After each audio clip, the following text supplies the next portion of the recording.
Akhenaten, the pharaoh who rewrote history and was almost forgotten approximately 3,400 years ago, Egypt stood at the peak of its power.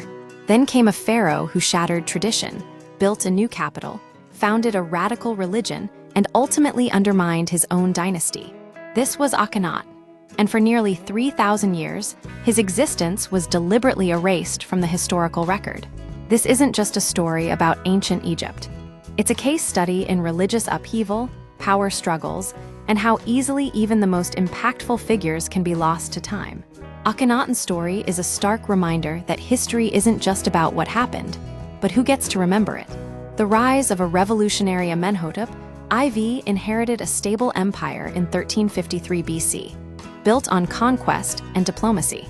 Egyptian religion was deeply entrenched, with a powerful priesthood controlling vast wealth and influence. But rather than maintain the status quo, the new pharaoh began pushing for radical change. He focused on the Aten, the sun disk, as the supreme deity, a break from centuries of polytheism. While the Aten wasn't entirely new, Akhenaten elevated it to the only true god. Scholars debate if this was true monotheism or henotheism, worship of one god while acknowledging others. But the effect was revolutionary. The Aten was depicted as a sun disk with rays ending in human hands, offering life to the royal family. There was no mythology, no priesthood beyond the pharaoh himself, and no traditional iconography.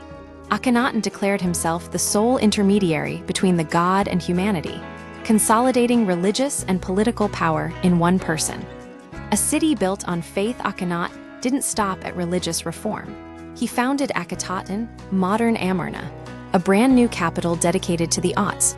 Built in just a few years using standardized sandstone blocks, the city featured open-air temples bathed in sunlight, a stark contrast to the dark, enclosed sanctuaries of traditional Egyptian religion. The city was a symbol of Akhenaten's complete commitment to his faith. He swore never to leave its boundaries, binding himself and his court to the new order. This wasn't just religious zeal. It was a calculated move to break with the old power structures. The suppression of tradition, Akhenaten's religious revolution, quickly turned aggressive. He ordered the names of traditional gods, like Amen, chiseled off monuments, temples closed, and the wealth of the powerful Amen priesthood redirected to the Aten cult. This wasn't simply theological.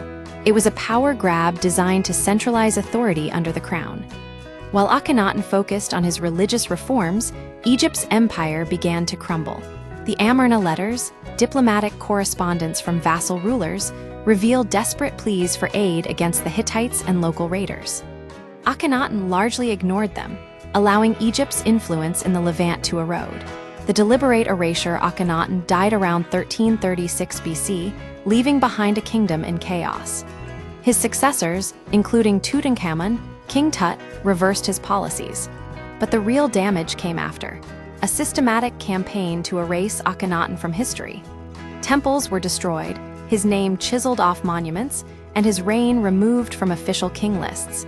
The city of Amarna was torn down, its blocks repurposed for other projects.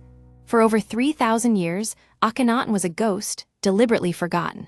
Rediscovering a lost pharaoh, Akhenaten's rediscovery began in the 19th century, with archaeological investigations at Amarna. The accidental discovery of the Amarna letters in 1887 revealed the existence of a pharaoh operating from this previously unknown capital. Further excavations uncovered the city's layout, temples, and distinctive art style. The 1912 discovery of Nefertiti's painted bust brought global attention to the Amarna period. Scholars pieced together Akhenaten's identity from inscriptions, reliefs, and fragmented records, reconstructing his story from the ruins of his forgotten reign. Akhenaten's story is a testament to how power can shape historical memory. His radical changes alienated the ruling class, and his enemies ensured he would be remembered as the enemy or the criminal of Akhenaten.